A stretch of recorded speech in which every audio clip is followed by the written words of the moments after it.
بسم اللہ الرحمن الرحیم۔ شروع اللہ کے نام سے جو بڑا مہربان نہایت رحم کرنے والا ہے۔ وقت کو پیدا کرنے والے رب کو وقت دے کر دیکھو، وہ تمہارا وقت بدل دے گا۔ اللہ سے چپکے چپکے کہتے رہا کریں کہ آپ اپنے اس گناہ پر شرمندہ ہیں، اس گناہ پر شرمندہ ہیں۔ وہ بڑا کریم ہے، کرم کر دے گا اور پھر گناہ کرنے کا موقع ہی نہیں دے گا۔ کوشش تو بہت کی سمجھدار ہونے کی، مگر خوشیاں ہمیں بے وقوفیاں کرنے پر ہی ملیں۔ زندگی میں کوئی بھی ملاقات فضول نہیں ہوتی۔ ہر انسان جیسے آپ چاہتے ہیں وہ تو یا آپ کی آزمائش ہوتا ہے، یا سزا ہوتا ہے، یا پھر آسمانی تحفہ ہوتا ہے۔ ہم اپنے بہت سے رشتوں کو بچا سکتے ہیں اگر ہم صرف یہ سمجھ لیں کہ وہ غلط نہیں ہیں، بس ہم سے مختلف ہیں۔ خدا ہر ماں باپ کو اتنی عمر دے کہ وہ ساری خوشیوں کو دیکھ سکے جو انہوں نے اپنی اولاد کے لیے مانگی ہوئی ہیں۔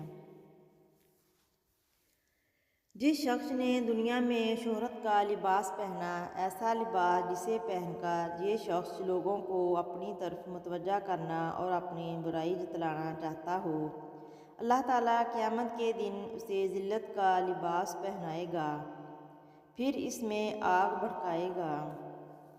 بحث و تکرار میں آپ کا قیمتی وقت ضائع ہوتا ہے، جبکہ سوال و جواب میں آپ کا وقت قیمتی بن جاتا ہے۔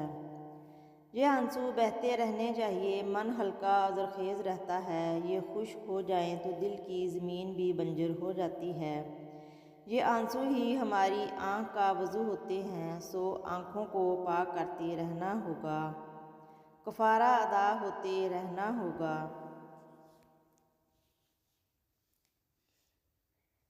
اور میں تھا ہجوم شہر میں تنہا اداس سا، اور لوگ تھے کہ پاؤں تلے رونتے رہے۔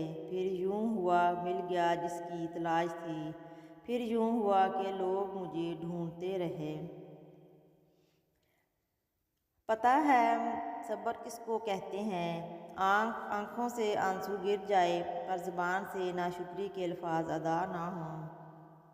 اس ایک شخص میں تھی دلربائیاں کیا کیا، ہزار لوگ ملیں گے مگر کہاں وہ شخص۔ اگر کسی گھر کے بچے آپ کی عزت نہیں کرتے تو سمجھ جائیں اس گھر کے بڑے آپ کی غیر موجودگی میں آپ کو اچھے الفاظ سے یاد نہیں کرتے۔ اللہ نے ہمیں قرآن میں اپنا بندہ کہہ کر مخاطب کیا ہے۔ اللہ نے نیکوکار کہہ کر یا گناہ گار کہہ کر مسلمانوں کی تقسیم نہیں کی۔ اللہ نے آپ کو، مجھے، ہم سب کو قرآن میں کہا ہے، میرے بندے۔ جزاک اللہ۔